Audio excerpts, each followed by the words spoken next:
Thank you all for coming to this special event. We are representatives of the Alt Grad Planning Committee, and we are so happy to have you. Yay!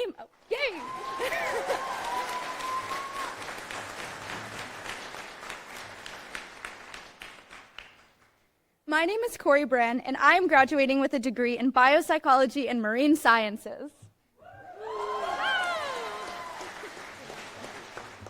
My name is Kyla Baldonado, and I'm graduating with a degree in psychology with a minor in sociology. My name is Naya Jacobson, and I'm graduating with a degree in biopsychology and neuroscience with a minor in art.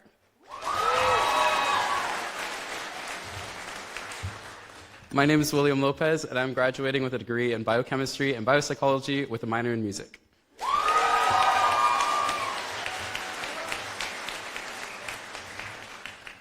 We will now hand the reins over to Naya for the opening remarks.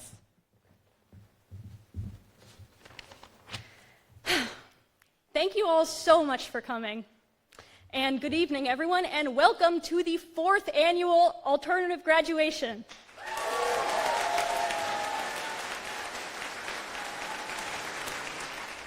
Can you believe that? 4 whole years of alt grad?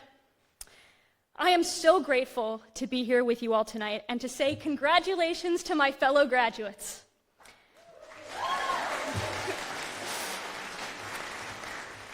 This is a moment of celebration of everything that we have become and overcome during our time at New College.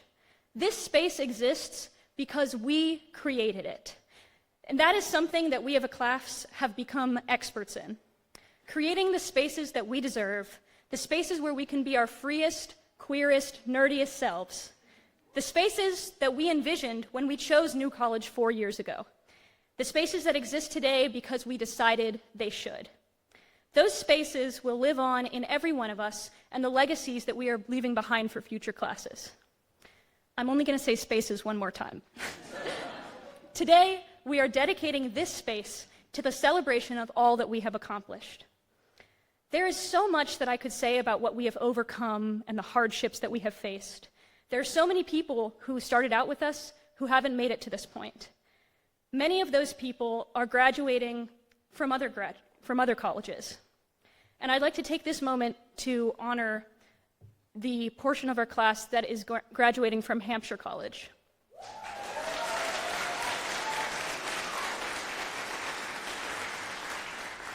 Those of us who stayed have been through more than anyone should for a bachelor's degree.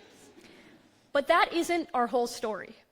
In spite of these difficulties, those of us walking here today at AltGrad are celebrating the very spirit and culture of New College that lives on in the traditions and spaces we have continued to fight for.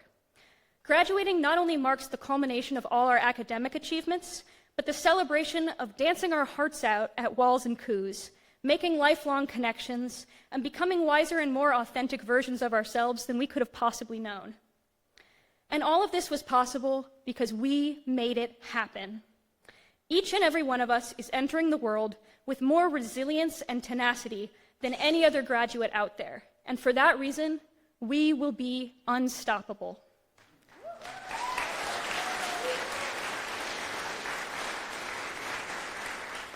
In honor of our resilience, we chose the Atala butterfly to represent the class of 2026. The Atala is a native butterfly that was thought to be extinct in Florida due to near total destruction of its habitat. However, the Atala survived and now flourishes despite seemingly impossible circumstances. This miraculous comeback was thanks to the people who decided the Atala was worth protecting and worked to conserve and rebuild its habitat. I'd like to thank the folks who work the most to conserve our spaces and who make AltGrad possible each year, the incredible members and supporters of the Novo Collegian Alliance. I will now,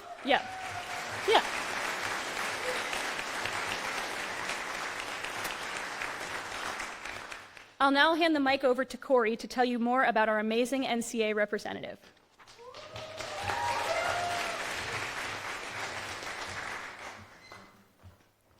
Our NCA speaker this year is Bill Rosenberg. Bill graduated New College in 1980 with an AOC in Medieval Studies. He then went on to pursue a graduate degree in anthropology at New York University. He worked as a field archaeologist in the New York City area in the 80s, specializing in historic sites of colonial New York. After that, he worked in the digital space, cataloging and dating artifacts. This allowed him to pivot to IT work, which landed him a role in the government of Liberia. He served for 10 years as a member of the Texas State Democratic Executive Committee, and at present is parliament of his county party. Over the years, Bill has remained engaged with the campus community, serving twice on the NCAA and was chair from 2005 to 2008. Currently, he is serving as president of the NCA. We would like to thank Bill, as well as all the NCAA members, for working hard and funding hard to make this event possible. I will now hand the podium over to Bill Rosenberg.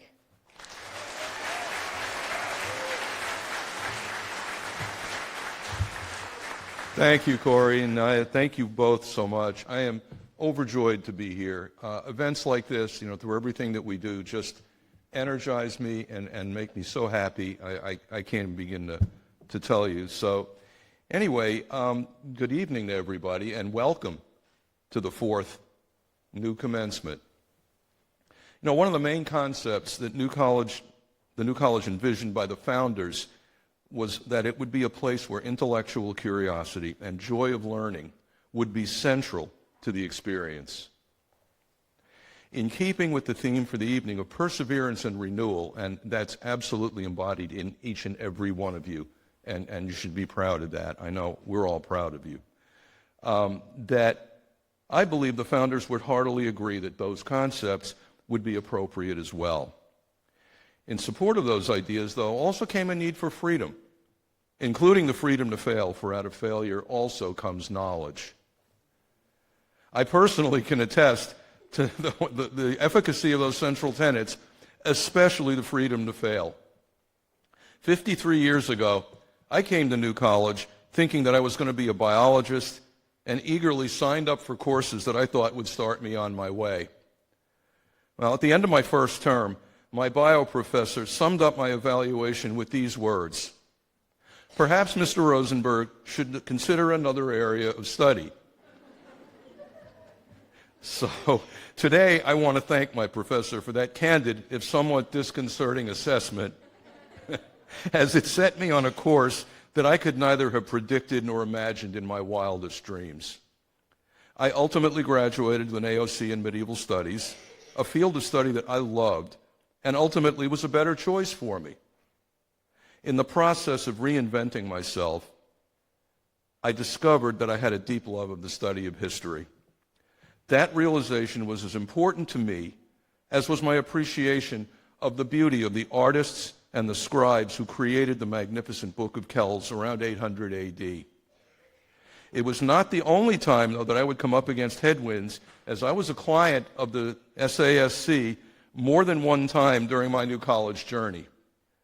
I suspect that many of you sitting here today have also encountered your own headwinds, and goodness knows that there have been a bunch of them. Yet you are all sitting here today as graduates. You have overcome the headwinds that are a part of the New College experience and persevered. That is awesome.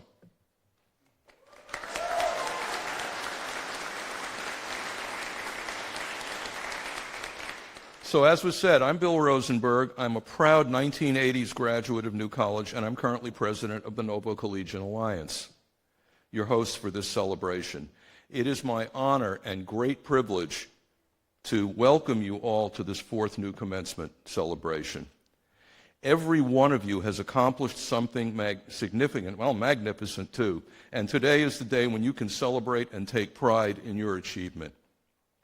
Through your effort, application, and diligence, you have successfully navigated a rigorous, self-directed course of study, a course of study in which you've learned as much about yourselves as you have about the material you've studied. And what exactly is the Novo Collegian Alliance? We are a private 501c3 nonprofit formed out of the events of 2023. We're dedicated to preserving the ideals of the original New College and to providing support for students, faculty, and alumni. We are an independent alumni association, not a part of or beholden to the school or the foundation. From early 2023 forward, we recognized that our alumni organization can only be effective if it is financially and philosophically independent from the foundation and the college.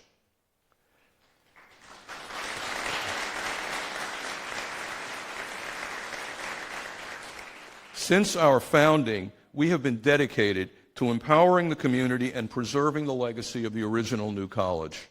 Some of the things we do in addition to sponsoring these new commencement festivities include hosting alum gatherings across the country, providing assistance to dozens of students so that they would have the opportunity to attend scholarly conferences, many times as presenters.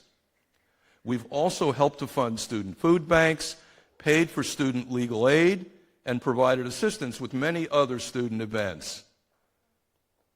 We've also helped to fund student unity events so that entering students can feel welcome, as well as events that the current administration might disagree with, such as pride celebrations. And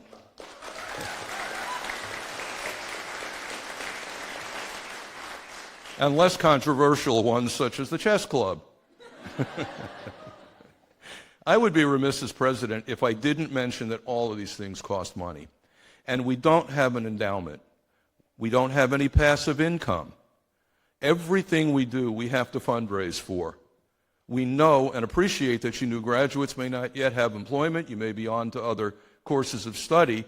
But the rest of you out here, I'll just say that any donations you make at novocollegian.org would be greatly appreciated and would go a long way towards making me and the rest of the board feel confident that we will be able to provide these services to the community for years to come. To the friends and relatives of the graduates, my thanks and gratitude.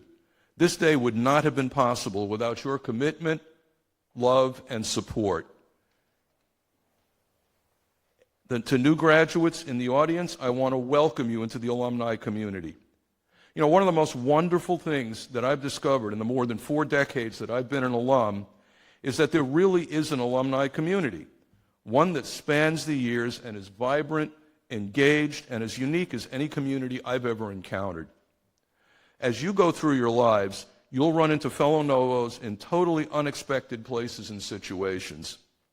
I've met up with new college graduates in all sorts of places myself, from an alum who was a news anchor for MSNBC at a national political convention, to another in a class we shared at the graduate school far from New College.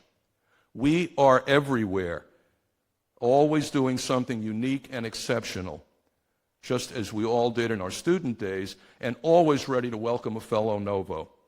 Whether it's a couch to sleep on in a new city, or meeting a stranger at a pride celebration, we're out there, and we always want to pick up our conversations on what we did as students and what we're up to now. I sincerely hope that you will remain engaged with us as well. You are valued members of our community, and we welcome your participation. An important point that I want to make is that your new college education, no matter what your AOC is, has equipped you all with everything you need to be successful in your lives. Whether that's in public service, which each and every one of you should consider at some point, and you may find yourself in public service in ways you wouldn't have expected. I know I did. Or in whatever endeavor you choose to do. At different times in my own journey, as you all heard before, you might find me, a medieval studies graduate, in New York City as a field archaeologist, or in Liberia as an IT engineer, or at the Texas Capitol as a member of the Texas State Democratic Executive Committee. Something I also want to say is that, as you are aware, there is a national dialogue currently underway about the value of liberal arts education. I remain confident that the value is real, constant, and undeniable. You will find that many hiring managers will be very open to liberal arts majors. Why? Because most employers want someone who can not only do the job, but solve problems as well. You need a wide-ranging frame of reference and a flexibility of approach that is the hallmark of a new college education, an education that you all now have. Know that as you embark on your journeys. Now I'd like to give a shout out to a number of people who have really gone the extra mile and without whose help this evening would not have been possible. From the NCA, Colin Boyle has been amazing. He has been at the center of so much of this wonderful event. Whenever anything was needed, he was always there and always ready to help. Kim Boo York was our hardworking minister without portfolio. She brought order out of the chaos. Laura Hampton is currently at the Mabel hosting a watch party for the many others, alumni and friends, who wanted to be here to celebrate with us and would have been had we had the space. We could not have gotten tonight's speaker without generous assistance from Bard College and the Open Society University Network. Brian Cody was instrumental in making that happen. Our student organizers, Corey, Nia, William, Kyla, and Brake. Our volunteers, Sarah, Susan, Ginger, and Amanda. If I've missed anyone, my apologies, and know that all of your contributions are noticed and deeply appreciated. Lastly, this event and all the other work we do is only possible with financial support from folks like yourselves. Thank you, and long live the Null Set.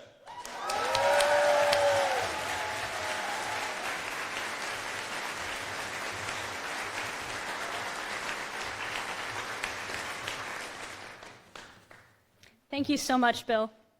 I now have the honor of introducing our legendary student body president, Kyla Baldonado. Kyla is one of the most dedicated, organized, high-achieving, and truly caring people that I have ever met. And she has the scariest Google Calendar I have ever seen. But seriously, Kyla has been tirelessly serving this community since the second she stepped foot on campus. Her very first year, Kyla worked as diversity representative for student government. She then went on to be vice president for the next 2 years and finally served as president in her 4th year. In addition to her brave role as student trustee, Kyla collaborated with offices across campus to increase awareness and accessibility to student resources and bolstered student inclusion in decision-making. This work was felt through initiatives such as the Campus Master Plan information sessions and the reinstatement of the Food and Housing Committee. She planted seeds of progress despite constant backlash from administration, creating and preserving spaces such as Z Lounge, the Archives Exhibition, and the International Student Office.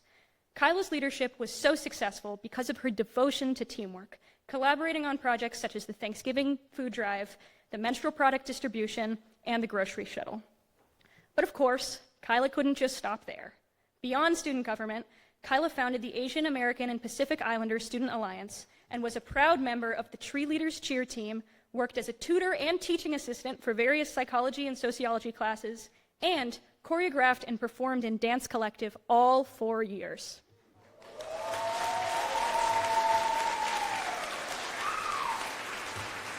And hosted our graduation coup just last week. Please welcome the incredible Kyla Baldonado.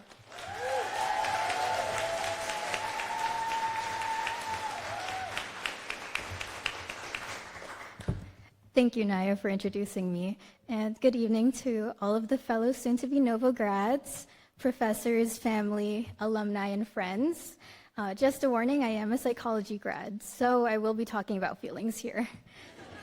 I don't think we'll get too emotional, but I did want to give you a heads up. For a lot of people, graduation is a chance to finally exhale. It's a sense of relief after 4 long and hard years. Finally, after tense months of thesising, somehow surviving off of our dining hall food, and sitting through those back-to-back afternoon classes, which for some reason you thought that was a good idea in your senior year, finally, after all of this, you can rest. You can be yourself. You can be with your family. You can celebrate, and you can breathe. For others, it's tougher to say goodbye. You might be leaving behind a job at the library or in College Hall, no longer working on research with your favorite professors, or struggling to come to terms with the fact that after this week, you might not get another chance to soak up the sunset at the bayfront ever again. Or you might be in the same boat as I am, trying to make sense out of what on earth you're feeling right now. I suspect a lot of you are in this boat. I had the privilege of serving all of you on our Board of Trustees this past year, so I got to eat, sleep, and breathe all of New College's issues for 12 months straight. You probably can imagine that I am so glad to finally be done with it. Believe me, it makes for an even sweeter goodbye, but the amount of love that I put into my job complicates it just a little bit. At therapy the other day, I probably named 50 different emotions, which, fun fact, is possible for over-intellectualizers. But even with all of that relief, I am so proud to have been part of this. And I'm always going to be concerned about students, and I'm always going to grieve all of the things that we weren't able to accomplish together, while also celebrating all of our wins. It's truly a mixed bag of different emotions. And those of you who have stayed here for all 4 years especially might be dealing with this weird emotional state as well. But honestly, any of you, regardless of how long you've been here at New College, I'm sure plenty of us feel this way. I mean, we've built a lot here. We've made space for others at this school. We've found our people, and we worked on really, really cool projects and parties. And so it's naturally going to be hard to say goodbye. It's hard to say goodbye to something so special as New College, even if we went through so much turmoil and changes throughout our time here. No matter where you are in the goodbye process, or in the healing process, grieving process, or whatever you want to name this moment, something I think worth remembering is that we are what made New College special. New College was so lucky to have us. It wasn't unique only because our academic system was different, or that because your student government hosted parties every weekend. It was all of you choosing to go to classes and have interesting intellectual conversations with your professors and peers without ChatGPT. And it was all of you showing up in our student green spaces, making our campus beautiful. It was how you dressed up as unapologetically you, whether for coups or for every day. It was the clubs that you started and now are passing on, decorations in the NCSA closet for future wall hosts to use, the pink, purple, and blue hair dye that stained your little letter dorm showers, and so many other bits and pieces of you that made New College a very special and magical and whimsical place. For me, I feel like the magic I brought into New College was how hard I fought to ensure students' voices were part of decisions, even if I myself have not always felt like my voice was one they would fully listen to. I've kept fighting so that we would always have the chance to embrace our unique selves in this unique place for all of us and for the underclassmen and for the future Novos coming in. That was my piece, but I know for certain that every single one of you has contributed yours. And it has made this place worth fighting for. You made this place so beautiful that it's very hard to let go.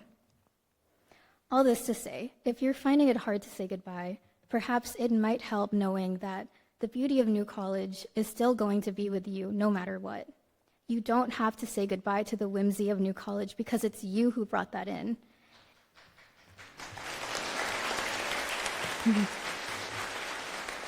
It will be with you even after you walk the stage, and you'll bring your Novo magic wherever you go, whether that's grad school, med school, law school, teaching, working, starting a family, Peace Corps, or AmeriCorps.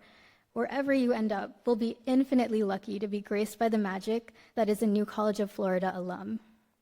The cohort sitting here today is so interesting, and we've colored a very wild 4 years. I see some friends from fall 2022.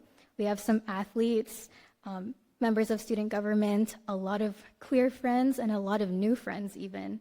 And it's been such a pleasure representing all of you wonderful people. Celebrate the end of it, but most of all, remember to celebrate you. Congratulations, New College of Florida, class of 2026.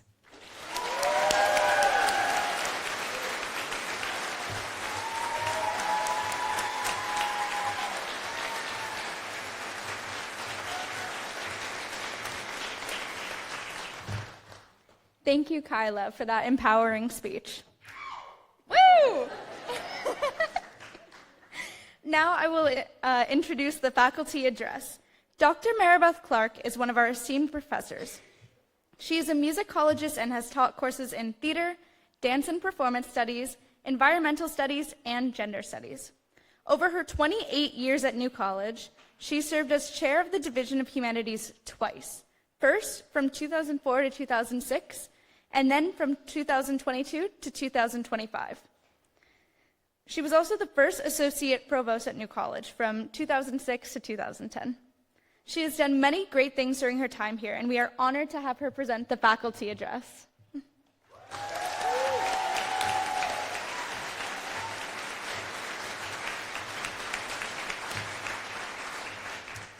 Thank you for that introduction and for the, that was nice.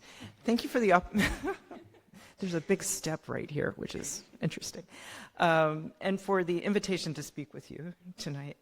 Graduates, congratulations.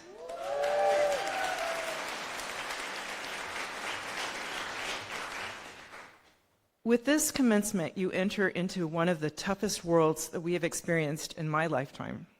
Artificial intelligence, climate change, war, inflation, rising housing prices, challenges to basic human rights.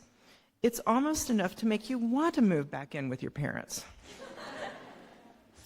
But it could be worse, as a recent movie, Project Hail Mary, suggests. Somebody's seen it, right?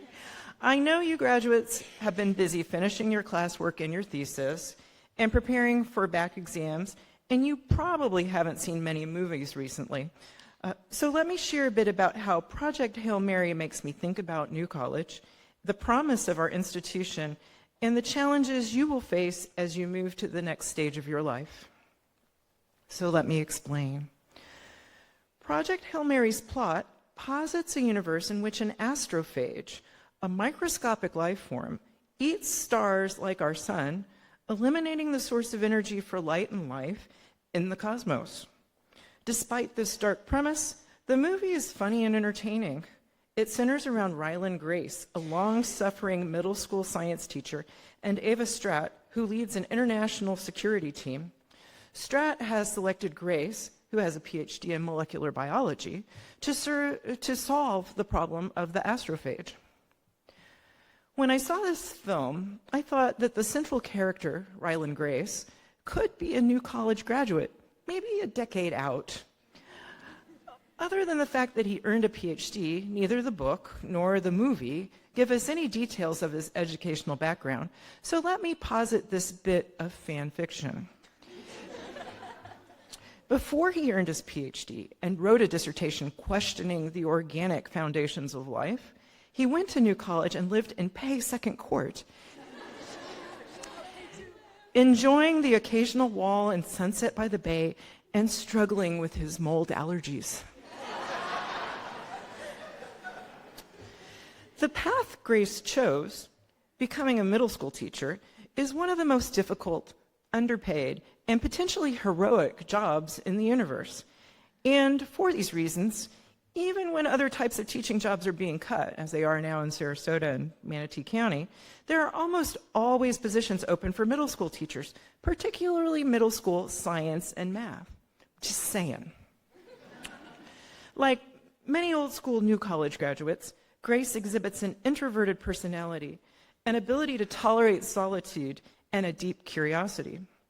Alone on a spaceship with amnesia, his liberal arts education supports his engagement with the circumstances his character finds in the film. A frightening lack of familiarity with the everyday and crushing loneliness.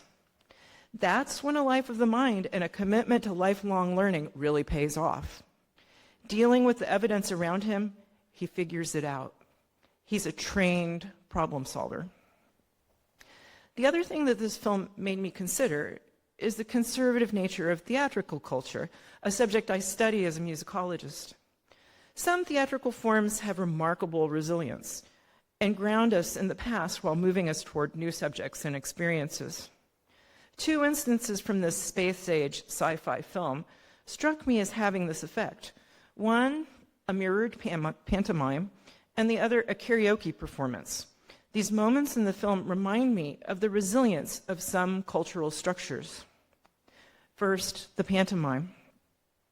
Soon after encountering one another, Ryan Gosling, who plays Ryland Grace, and the puppet known as Rocky, engage in a mirror image mime scene. There is nothing new about this kind of imitation, which goes back at least to mid-19th century variety theater in the US. It entered into movies and improv exercises in the 20th century. The most famous version, easily found on YouTube, takes place between Groucho and Harpo Marx in the classic film Duck Soup, released in 1933. Unlike the brothers Groucho and Harpo, who capitalize on their physical similarities, including the same thick eyebrows and mustache, the scene in Project Hail Mary depends on physical difference. The interaction between Grace and Rocky tests the capacity of the puppet as alien to move like a human. In imitating each other, Grace and Rocky demonstrate potential for connection, an ability to engage and respond to the body in front of them. Through this game of improv, they begin to become a team. The second of these conservative moments in the film takes place during the karaoke scene. Ava Stratt sings The Sign of the Times, a song written and recorded by Harry Styles in 2017. Many operas incorporate a song heard as song within the operatic landscape into the work.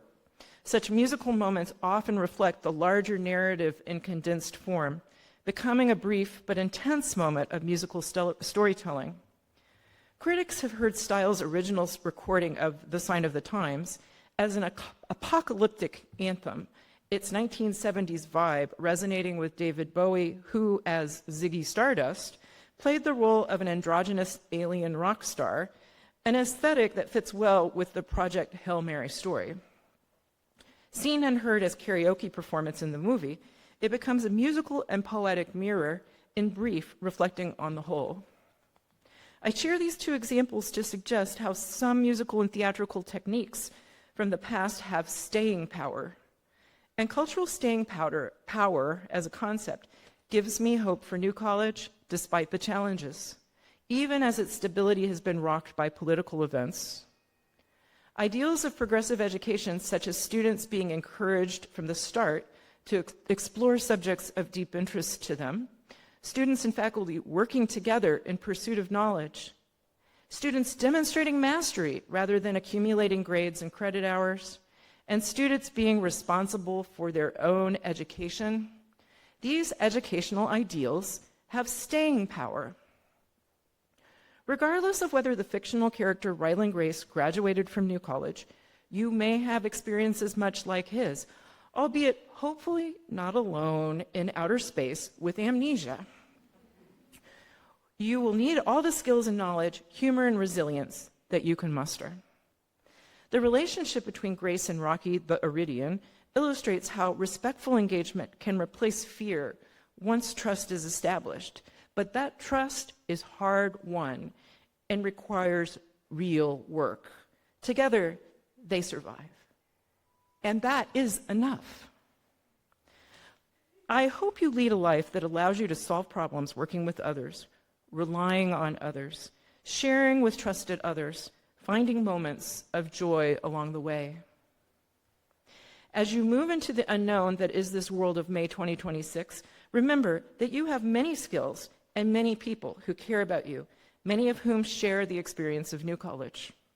You may need new and different skills to find and pursue your purpose, but you have the capacity to learn and to cultivate connection. And in these regards, your professors believe in you and your potential. Thank you.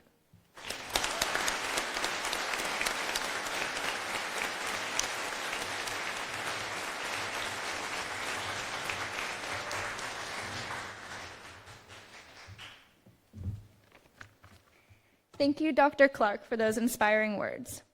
Next up, we have our beloved student speaker and one of my best friends, William Lopez.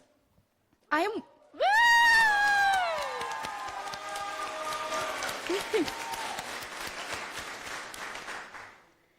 willing to bet that most of the students in this room know him from one of his many roles. You'd be hard-pressed to find something William hasn't done on campus, from climbing with him at the rock climbing club, waving to him on tours, or listening to him singing with the coconut crabs. But don't worry, he's not going to sing during his speech. It's impossible to overstate his impact and presence in our New College community over these 4 years. He is the first student in New College history to be accepted into a DO PhD program right after graduation.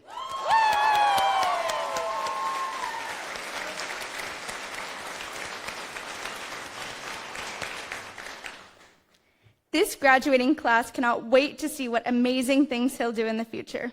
Now presenting William Lopez.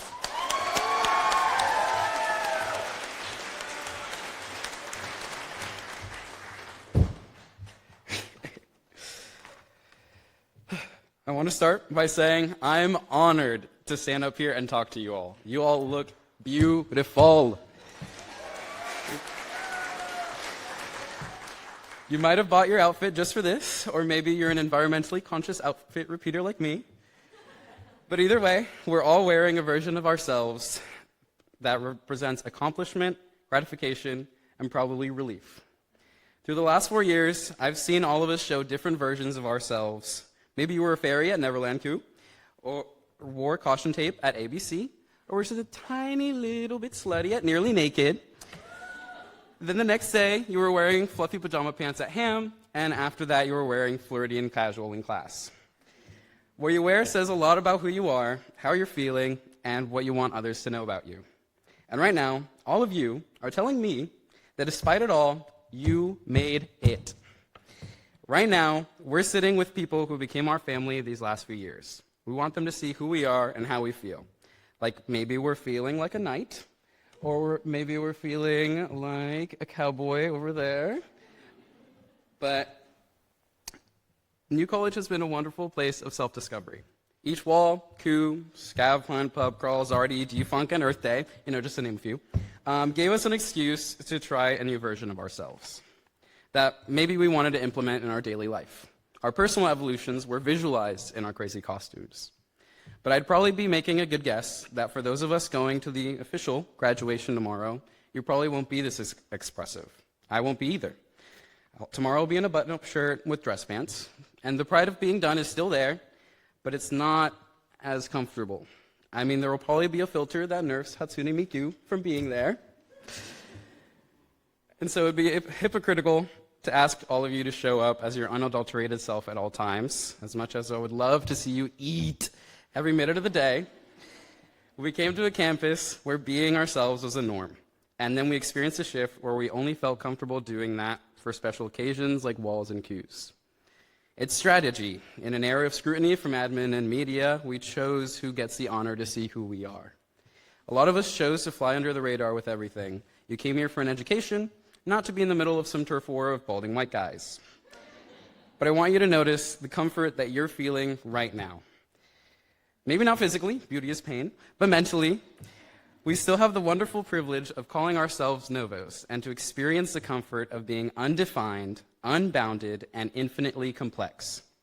If you look at your run of show, you'll see the Atala butterfly. That probably sounds familiar if you got stuck at USF. Like mentioned before, the Atala was thought to have been extinct decades ago because of environmental destruction. Now, there's a thriving Sarasota population that survived despite it all. Sounds a little familiar. Despite all the fuckery, we picked up the torch and worked our asses off to keep the New College spirit alive. We kept partying, maintained green spaces, led clubs, performed songs and plays, passed down traditions, defended our theses, and ran this school.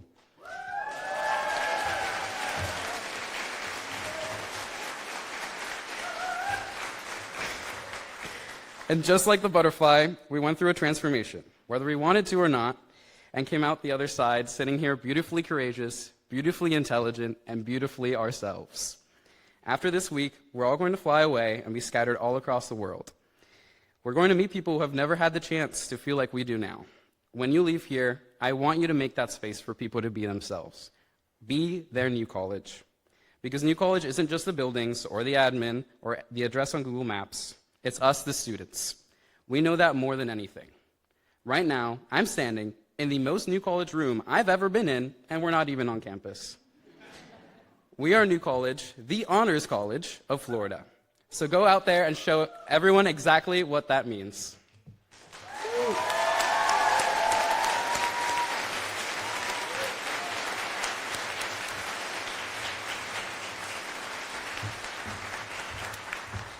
That was an incredible speech. Give it up one more time for William.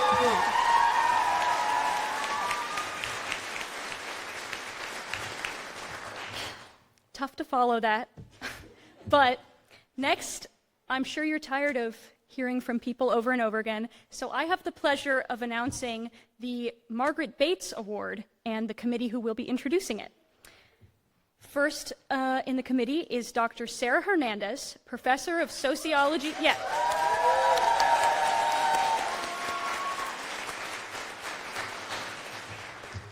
Dr. Hernandez is professor of sociology and Caribbean and Latin American studies, a member of the Gender Studies Committee, coordinator of the Caribbean and Latin American Studies program, sponsor of the People of Color Union, member of the Education Policy Committee, and representative of the Faculty Union's bargaining team.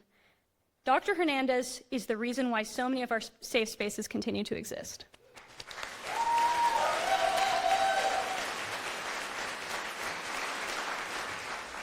Next is Dr. Christopher Fenney, professor of epidemiology and co-director of the Health, Culture, and Societies AOC.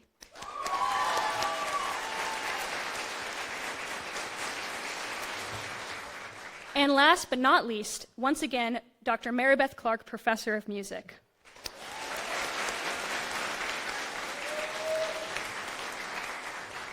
This trio does the incredible work of keeping gender studies alive at New College, and it is my honor to hand the mic over to them to tell you more about the Margaret Bates Award.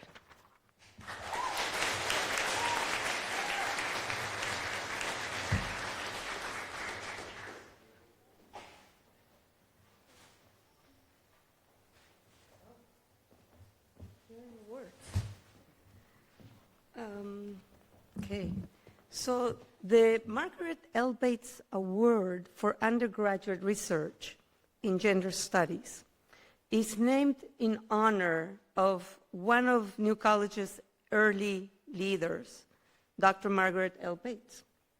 This award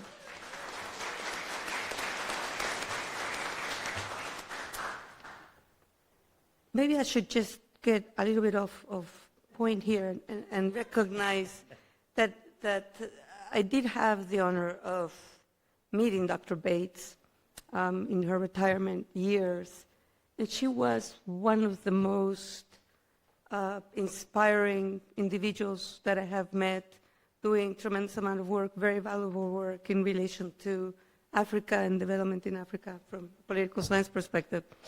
And she played a very important role, for instance, as well, in the life of some of our political leaders in Florida and our alums, thinking about the Diaz-Balart brothers as an example.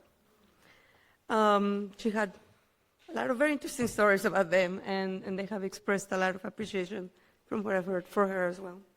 So this award is offered to students in gender studies and those whose research explores gendered aspects in their fields of inquiry. This year's we're going to be reading the names of the people. Not all of them could be with us, but we have here the awards as well as a small gift for these students. And they're listed in alphabetical order, so there's not much meaning behind the order in which I'm going to read it, but we'll start with Kyla Baldonado.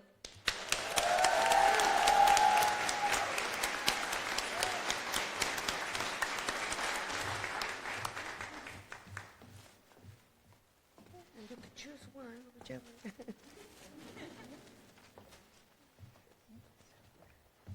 Congratulations. The next one is Caroline de Jacan. I don't think that Caroline was able to be here, so we will give that later. And then Let's keep going. Yeah. And we have Oscar Garcia in social sciences, that he's not here. And Naya Jacobson, biopsychology, neuroscience.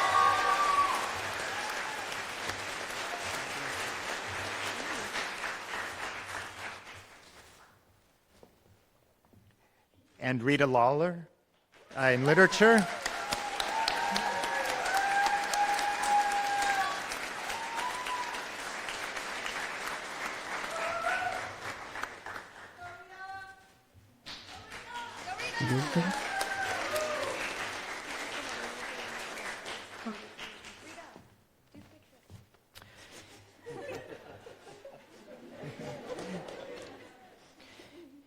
Isvedi Moreno, art.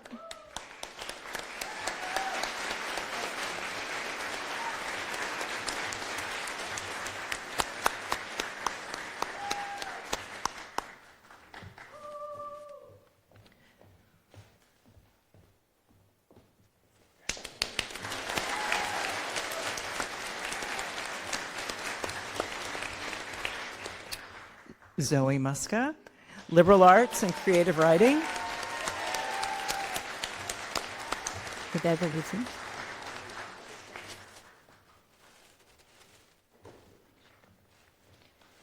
And Abigail Pratt, psychology and biopsychology.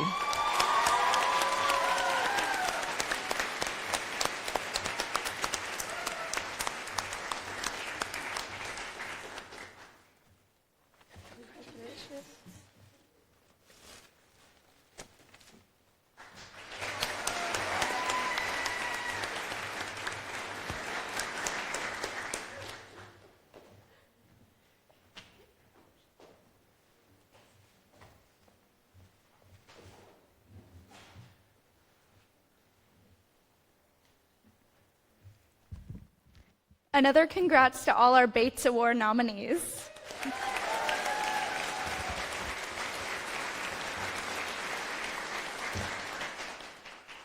Now it's time for our commencement speaker to take the stage.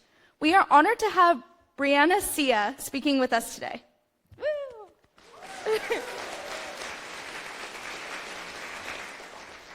Brianna is the executive director and founder of Generation Vote, a national youth-led organization building a youth movement for voting rights and a just democracy for all. Bree has been on the front lines of the fight for voting rights in New York since 2017, including passing the first on-campus poll site law and advancing the first statewide voter reform in over 100 years. Woo!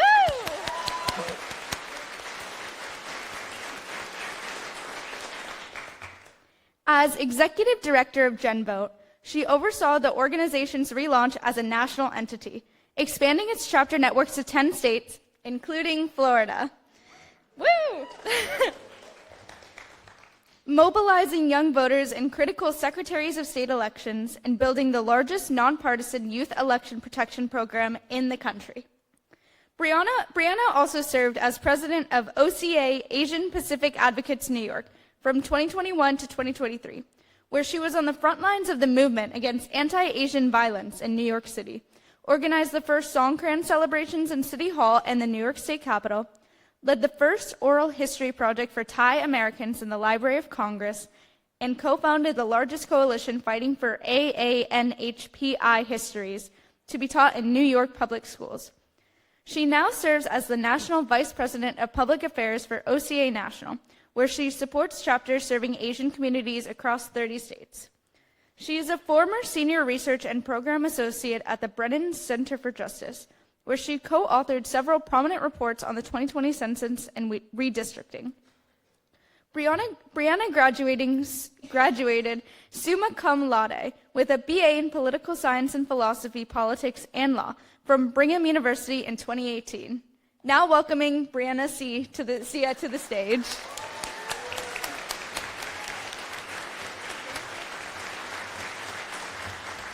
All right.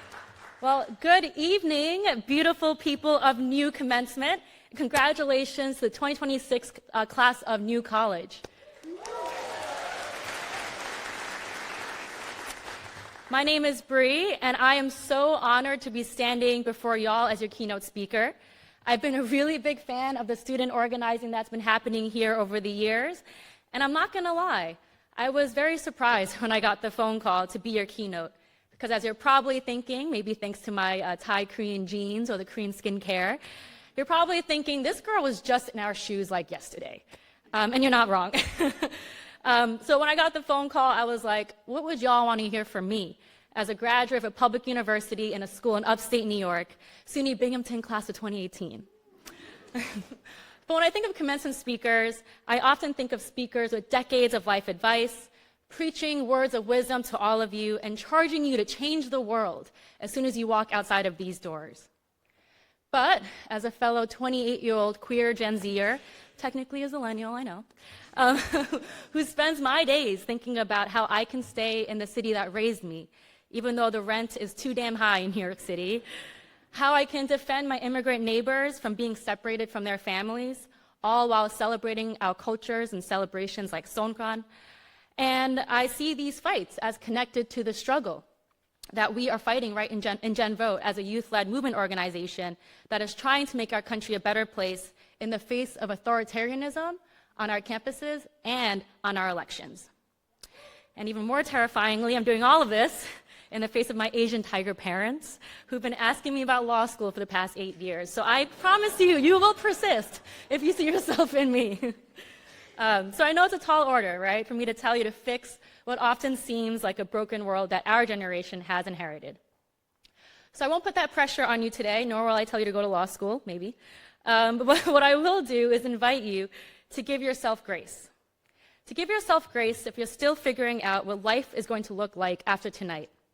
And to invite a sense of curiosity, maybe some whimsy, of what can be possible when you leave room for experimentation and reimagination of what is possible for yourself and for our country, because that is what my postgrad years have taught me. And at the very least, I promise not to preach to you about the AI revolution, because as a community organizer and movement practitioner, I know that at the core of revolution is human connection. It's us. It's people, right? It's our imagination and the world that we imagine. That power of revolution. That's beyond GBT's pay grade. And so this past year, I've been traveling the country, and I've been in spaces with fellow organizers and young people, especially young people of color, who are trying to make sense of everything coming at us, and oftentimes it can feel overwhelming. And in these spaces, we often ground ourselves with a question posed by another Asian American movement ancestor and revolutionary, Grace Lee Boggs. And at the beginning of many meetings when Grace Lee Boggs was alive and organizing in Detroit, she would ask this question to the room to orient ourselves of where we are in history and what it demands of us. And that question is, what time is it on the clock of the world? What time is it on the clock of the world? Class of New College 2026, it's not lost on me that in this moment of time, you are the last class that came in before the takeover of this premier public honors college. You entered this college after navigating a global pandemic and an uprising that defined our generation's consciousness of racial justice. And you entered this university with expectations of what a robust liberal arts education would look like at this college. Yet the hour of authoritarianism arrived at New College well before the majority of universities under attack today. And you found yourselves on the front lines unexpectedly of a broader ideological attack on not just our generation's access to higher education, quality higher education, but to just be yourselves. And yet, you resisted, and you inspired thousands of us across the country. Some of you testified and protested. Some of you nurtured the community gardens. Some of you showed up in ways that no one will ever put in the news or put in a documentary. Yet all of you showed up tonight with your friends and loved ones to this alternative commencement to carve out a youth-led space of joy and celebration. And that, to me, is one of the most badass resistance moments that I've seen in this country. And you look good, just saying.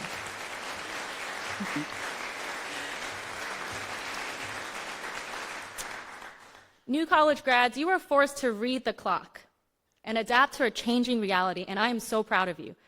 Because it's no easy feat to find the courage to just show up, right? To keep fighting for what you believe in when the conditions around you are constantly changing and shifting. And you did all of that while trying to pass exams, work internships, part-time jobs. And maybe the lessons that you learned from each other and from moments outside of the classroom changed you in ways you never expected. Or maybe one day, they'll take you to places that you never imagined. And if so, if you feel that calling, I invite you to lean into that, because you never know what doors will open. Oftentimes, Gen Voters ask me whether I knew I was going to be running a national organization when I started Gen Vote. And I can honestly tell you, I never could have imagined it. Actually, when I was a kid, I wanted to be an archaeologist, so go archaeologist. But by the time I entered college, I thought I was going to graduate in 3 years to avoid paying more school loans, and I would go straight to law school. I never imagined that 8 years later, I'd be traveling the country working with young people from New York City to Houston, Texas, to Gainesville, Florida, or St. Pete, Florida, not too far from here, or to the Navajo Nation in Arizona. When I graduated 8 years ago, I never imagined I would help lead a national hunger strike for democracy, don't recommend, or lead the largest youth election protection program in the United States today. You see, when I first cut my political teeth in college, it was a different time on the world clock, and a different time on my own clock.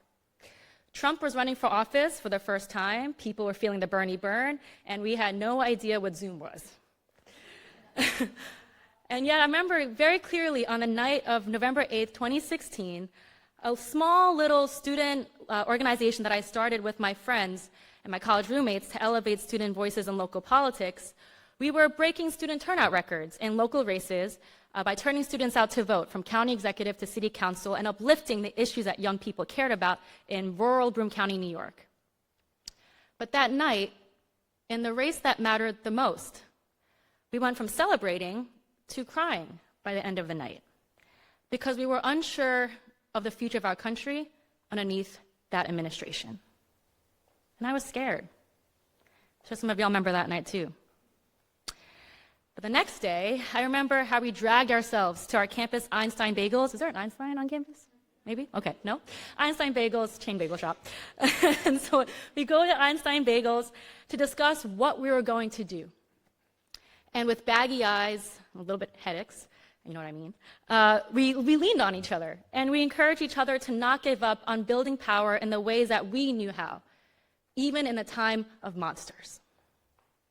And it was that day that Gen Vote was born, Generation Vote, and we decided to start chapters across New York State.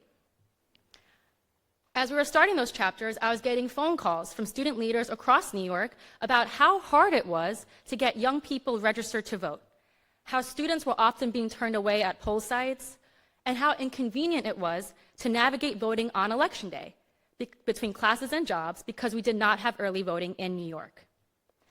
I, too, learned firsthand how voter confusion is a form of voter suppression when I was turned away from voting in a closed primary after missing a very stupid voter registration deadline. This is the second strictest in the country. When I went home, I was ashamed. Who was I, the civic leader on campus, turned away? I didn't know my own rights to vote. And when I started researching New York's election laws, I learned that we had one of the worst voting systems in the country. Yes, worse than Florida back then.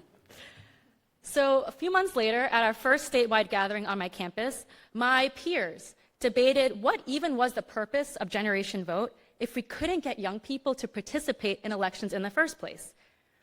It was there that my peers, my fellow students, changed Gen Vote's fate and my fate by voting for us to completely overhaul New York's elections and reimagine a better system. No big deal for some 19-year-olds, right? So as the founder of the network, I had no idea where to start this campaign. I knew nothing about voting rights.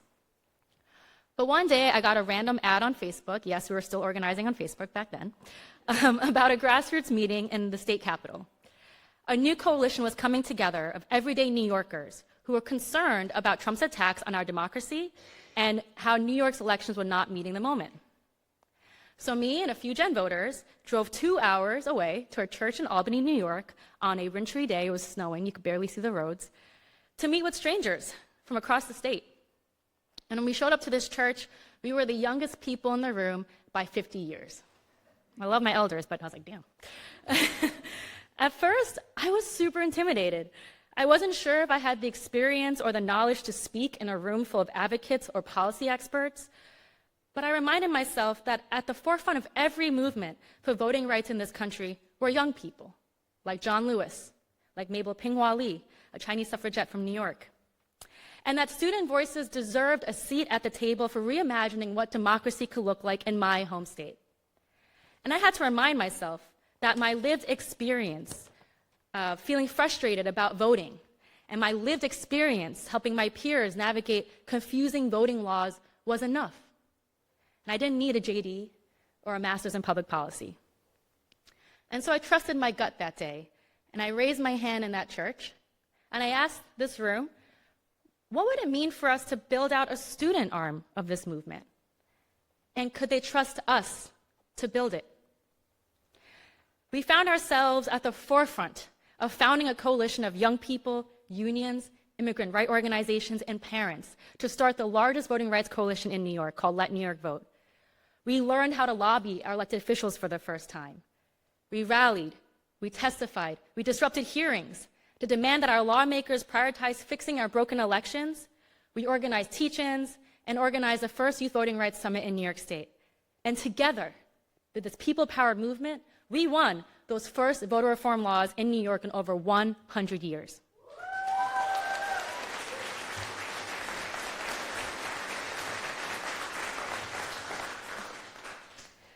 And next thing you know, I had friends in other states, from Michigan to California to Florida, asking my small team how we got young people to care about such an unsexy topic like early voting and voting rights and democracy. And they were asking us if we wanted to start chapters in Florida and in places across the country. And when I got asked this question of how we did it, at the core of it, I believe we were able to accomplish that because we got young people, our peers, to care. Because we invited them into a movement that was about power during a time when we felt powerless. And we were willing to reimagine what democracy could look like for everyday people. And one of the most important lessons I learned at Binghamton wasn't in my political science classes. The lesson that I was learning was that we had to have discipline of showing up for each other, whether it was at the Einstein's Cafe or at that church in Albany, even when things felt hard. And that we didn't have to ask for permission to build something together in our image that met the moment that we found ourselves in on the world clock. After graduating from Binghamton, I was working full-time at a think tank while still running Gen Vote. Even after our massive wins in 2019, we were going back and forth about whether we had what it took to become a national organization. And I was wondering whether I had what it took to lead young people outside of New York. And then January 6th happened, insurrection.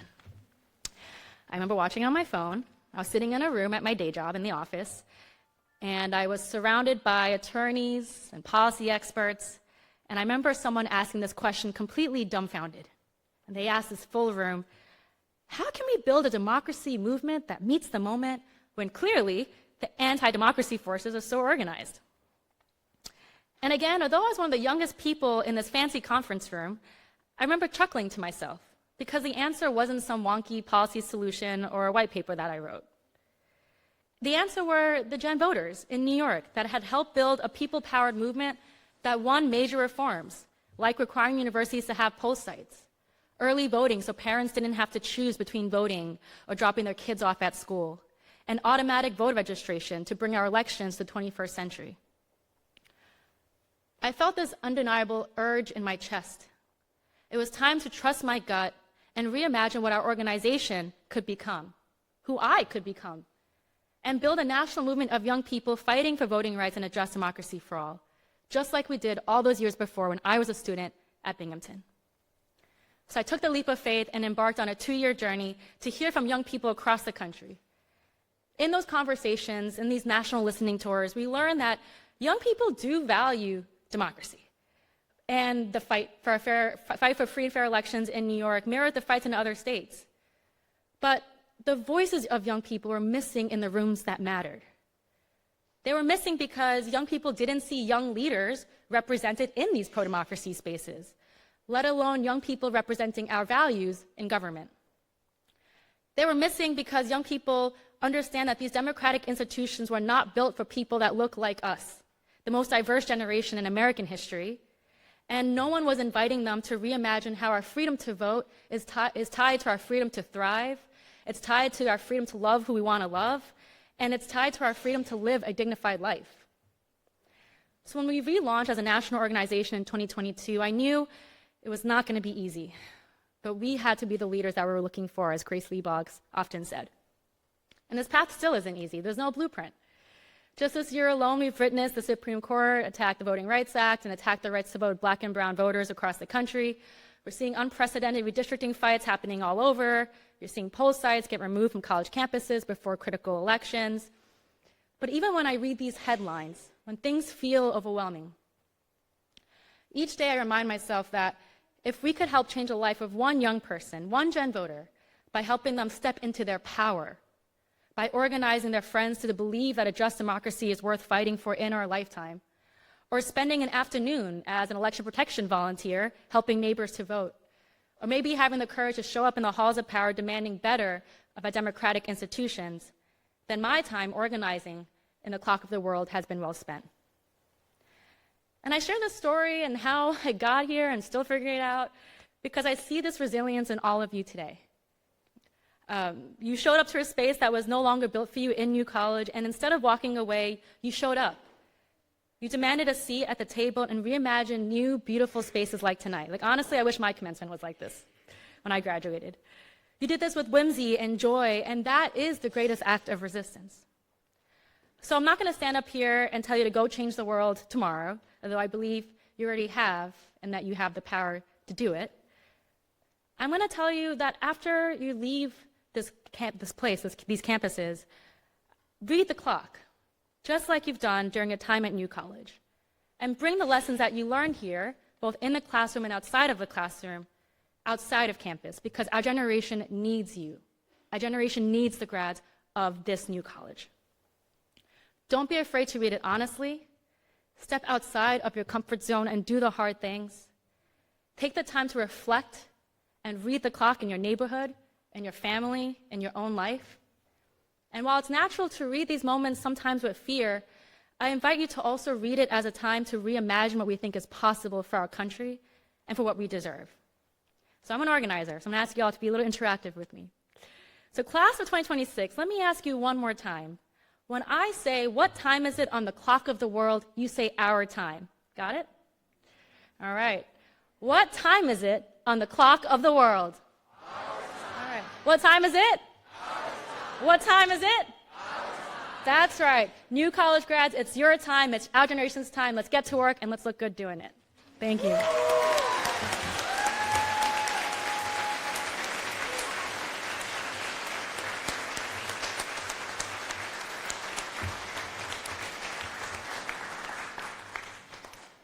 Thank you so much, Bree, for that incredible speech. Now, we will get to the part we've all been anticipating. For the class of 2026 to walk across the stage as we transition from New College students to New College alumni.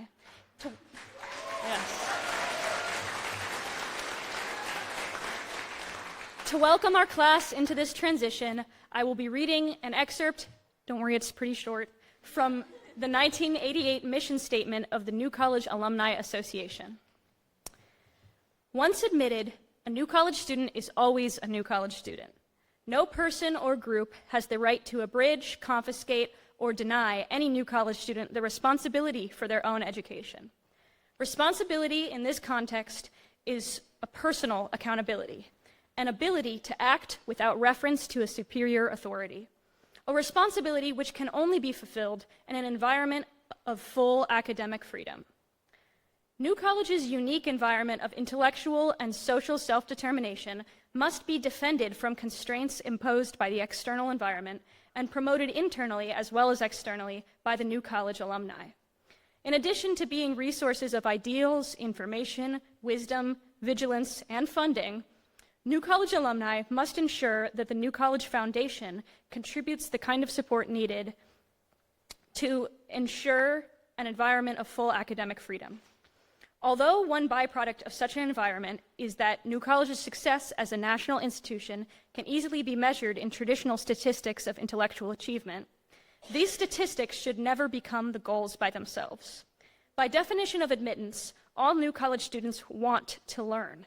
Therefore, all New College students must be helped, never hindered.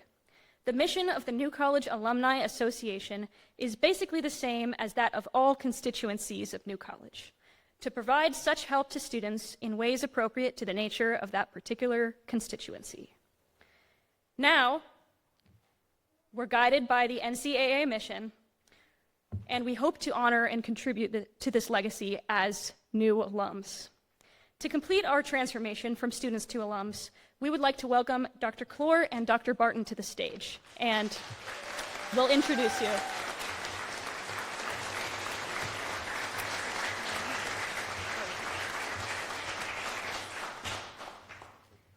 Dr. Amy Clore is an associate professor of biology. She has been a part of New College for 25 years. Some of her favorite courses to teach are cell biology and its corresponding lab, Foundations of Biology 2, and Developmental Biology.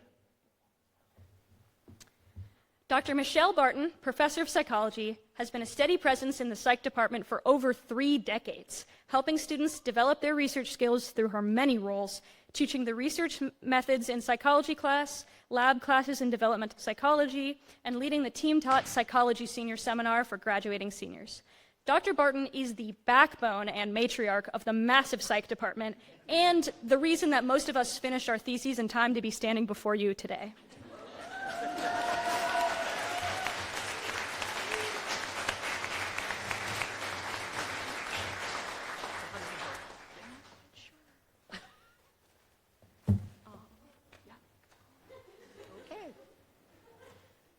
Professor of biology, not associate. Okay.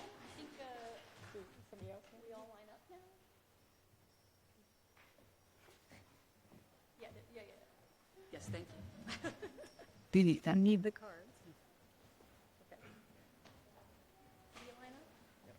Are we going to do this? We'll alternate.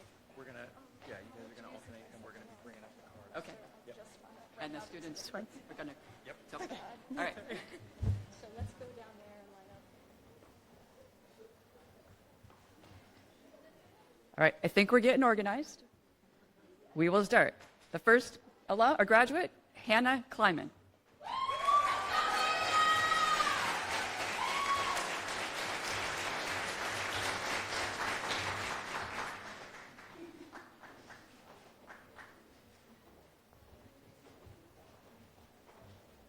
You stop. Khalif Fleming.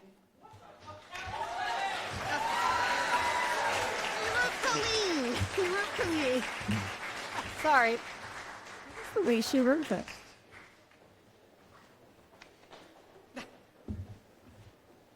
Sophia Levines.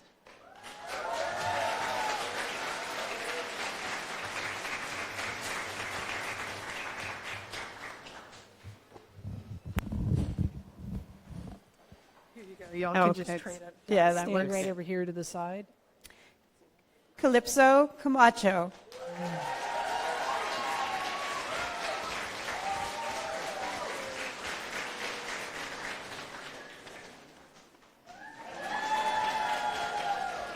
Joshua Janier.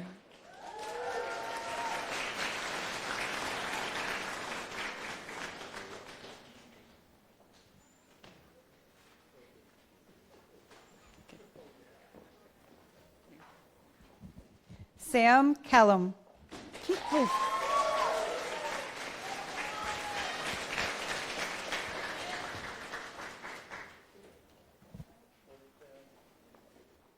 Sebastian Peavy.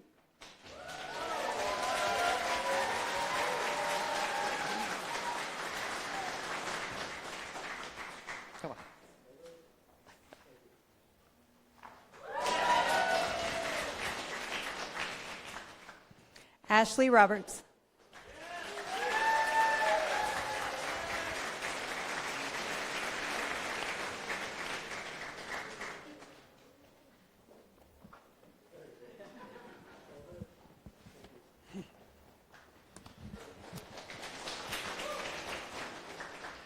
Break A.B. Slayman.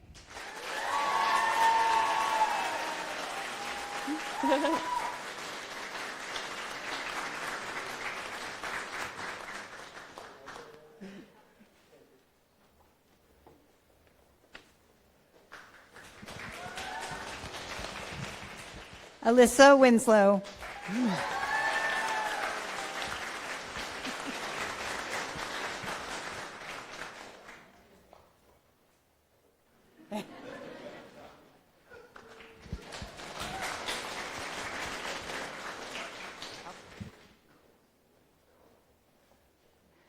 Stefan Jurgensen Vai.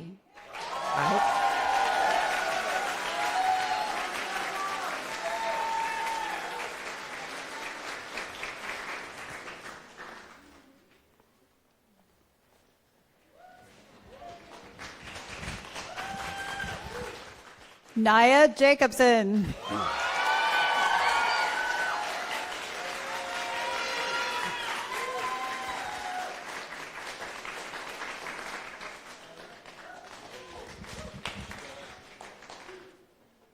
Corey Brand.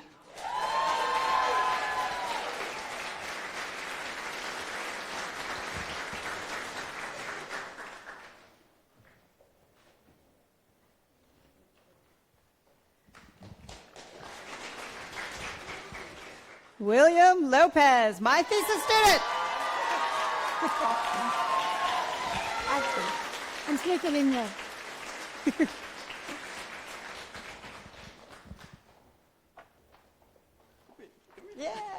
All right.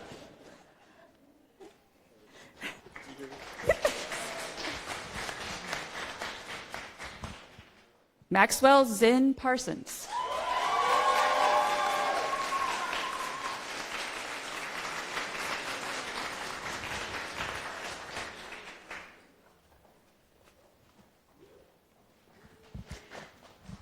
Alexander Ferryman.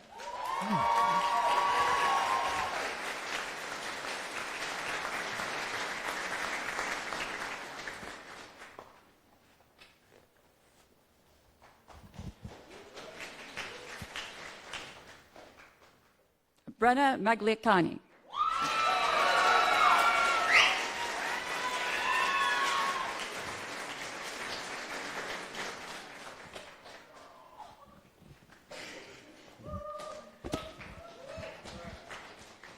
Alexander George Canuck.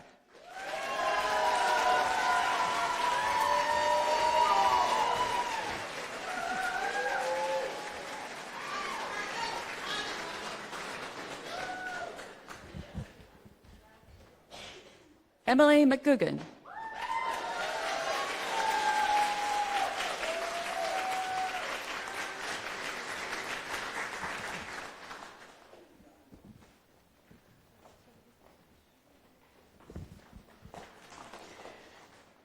Alexandra Diliberti.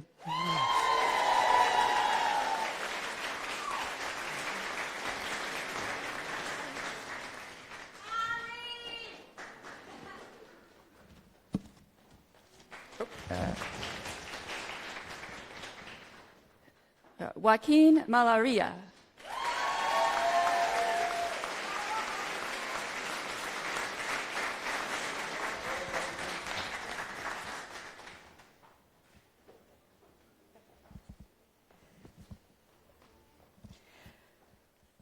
Dmitry Sedoritse.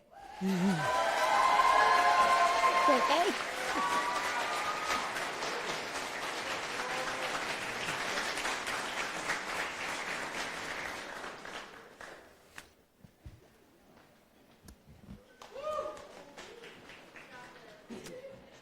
Ty Levitt.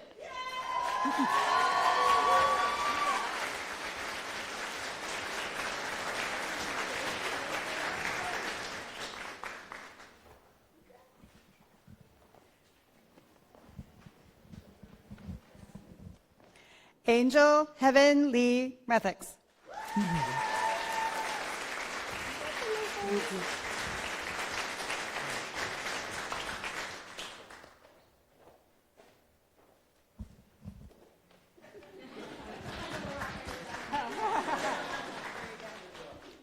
Stevie Kareem.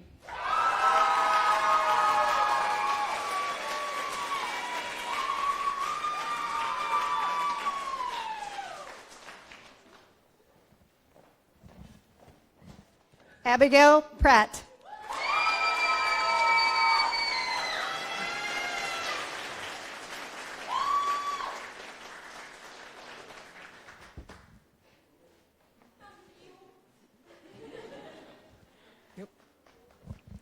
Kit Lamison.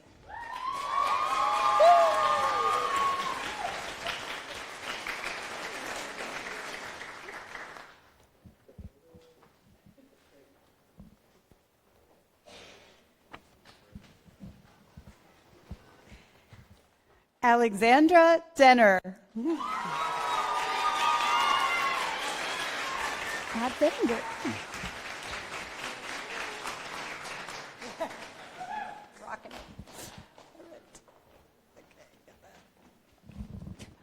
Jordan Cohen.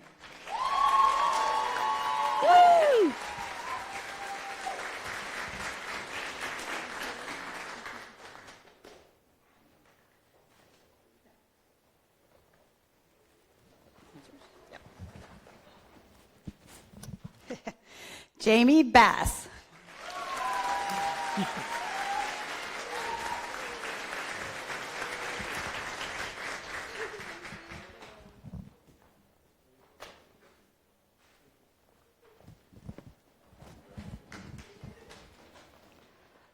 Alejandra Martinez.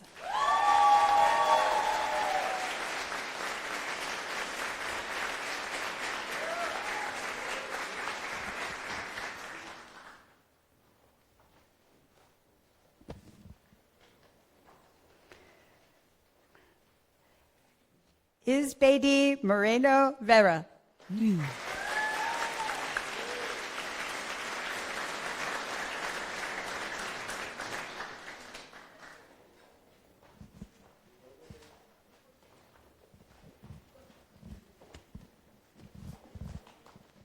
Alicia Liguri.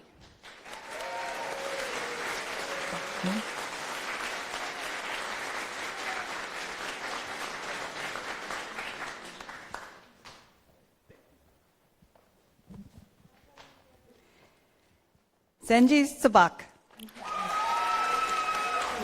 Anna Victor.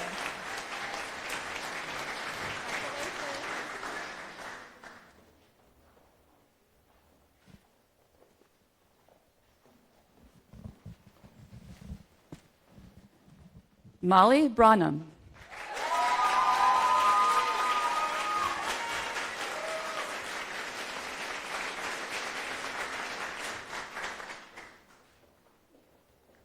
There you go. Riley Buckland.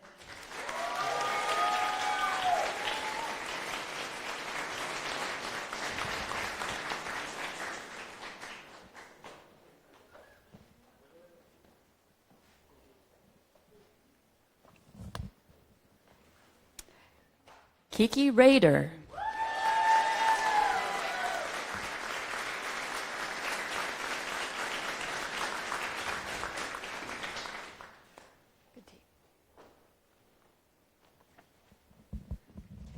Kyla Simone Baldonado.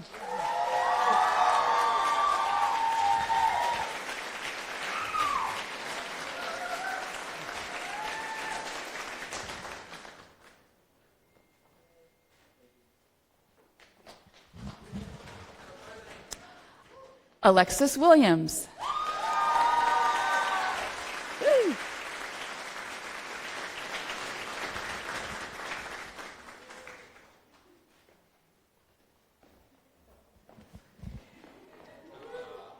Zoe Muska.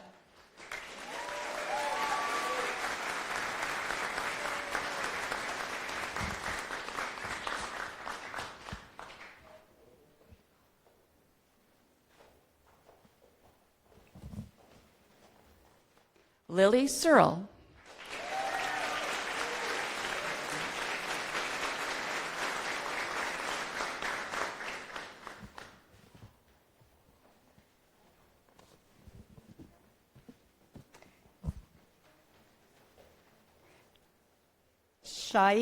Saeed Ali Sharik.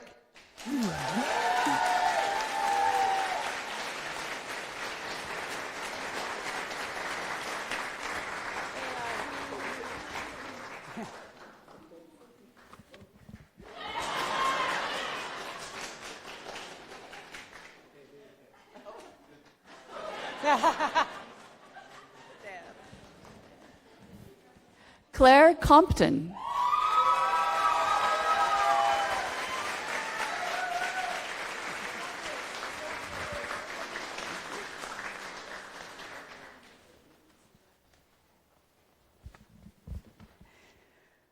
Bones Jones Hoover.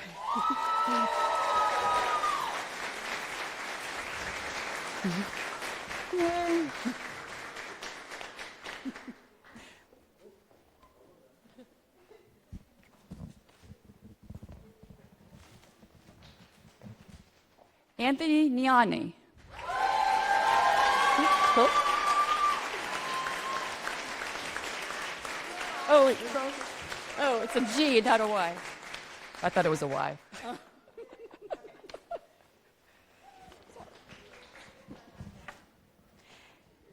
Ashley Pitsanghan.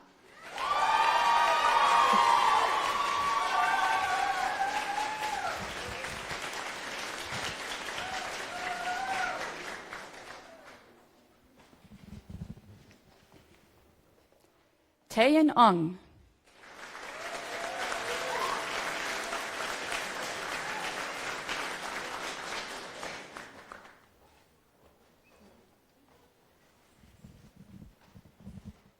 Mar Verna Hernandez.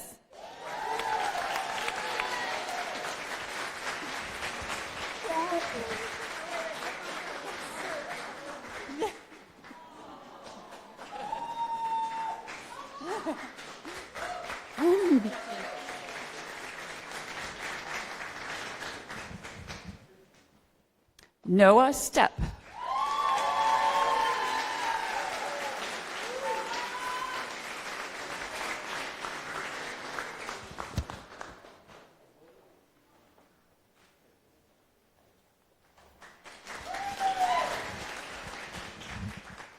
Lance Gallagher.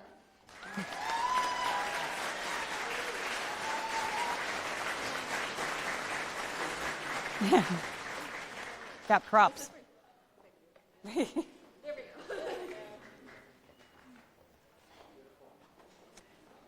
I'm not sure.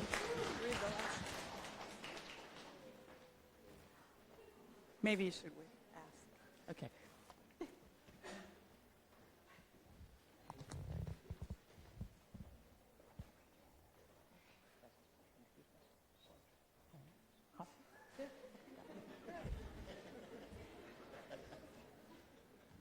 Sanjay Hopkins.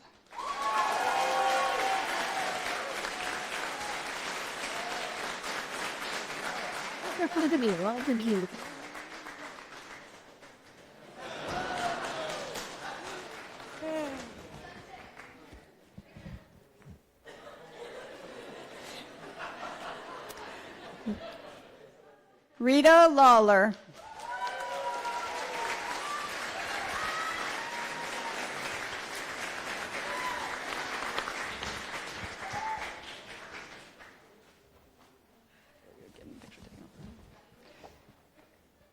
Gabriel Ruiz.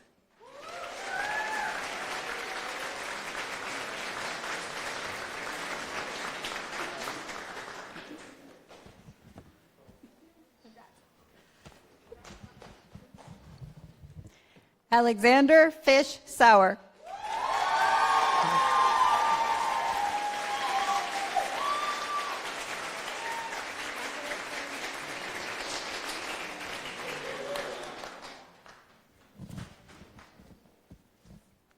Westy Westphalen.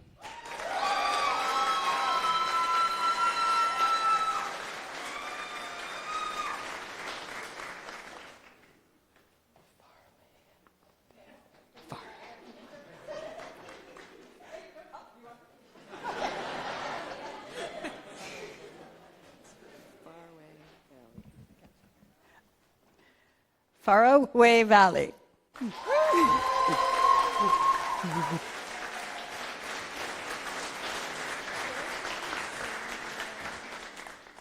Okay, and clap for a great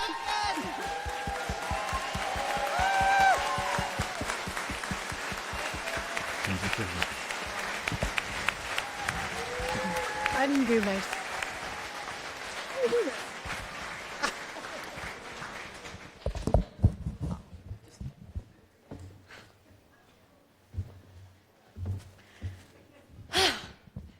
Congratulations, graduates.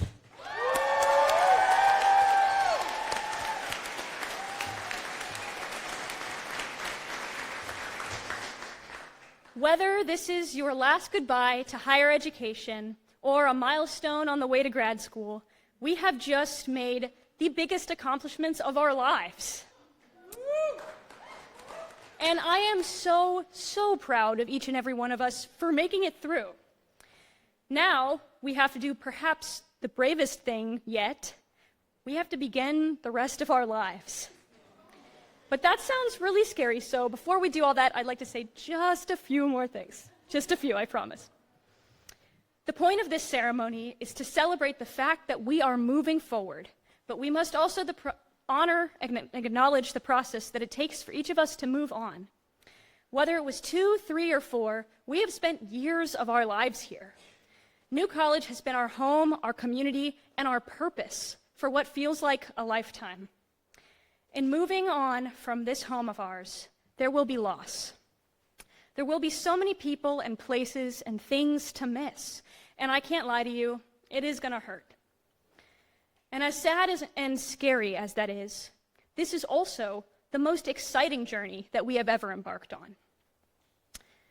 We each get to move forward with ecstatic wonder, leaving behind all of the things that we won't miss about this place, and creating the life that we choose.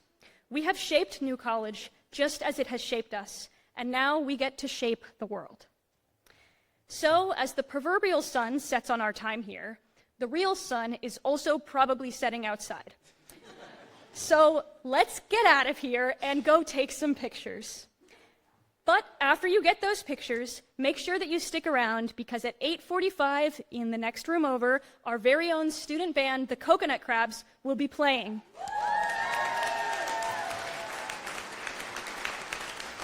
And there will also be food in the room with the band, so you don't want to miss that either. Thank you all. Oh, and graduating students, find one of the organizers after to get your shirts. They'll be over here. Thank you all so much for coming to AltGrad, and congratulations, class of 2026.